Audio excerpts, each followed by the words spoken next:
সে আরেক জায়গায় বিয়ে করে বা অন্য মেয়ের সাথে সম্পর্ক করতে চায়, সেই ক্ষেত্রে মেয়েরা তো অসহায়। এখন তো তারে এই তাবিজটা করার ছাড়া কোনো উপায় নাই। তো এরকম বিপদে পড়লে কিন্তু এগুলো কুফরি তাবিজ আপনি করতে পারেন, কোনো সমস্যা নেই। আমি আপনাকে এমনিতেই বলবো না যে আপনি সারাদিন কুফরি তাবিজ করেন না। যারা দেওয়ালে পিঠ থেকে গেছে এক কথায়, যে নিরুপায়, কোনো উপায় নাই, হ্যাঁ, তারা এই কুফরি তাবিজগুলো করে আপনার জীবন সঙ্গীরা আপনি বাধ্য করে রাখতে পারেন, বশ করে রাখতে পারেন।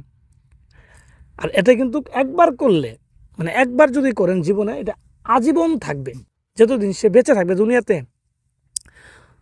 ততদিন বড়াই কিন্তু এই লোকটা আপনার বাধ্য হয়ে থাকবে। এবারে বাধ্য বলতে এমন বাধ্যই থাকবে, আপনি যদি বলেন উঠেন উঠবো, যদি বলেন বসেন বসবো, এক কথায় আপনার কথা উঠবো বসবো। আর যদি বিয়ে করার উদ্দেশ্য করেন বা প্রেমিকেরে করলাম বিয়ে করবো, সেই ক্ষেত্রে দেখবেন যে সর্বোচ্চ 3 দিনের মধ্যে আপনার বিয়ে হয়ে যাবে বা বিয়ে ঠিক হয়ে যাবে।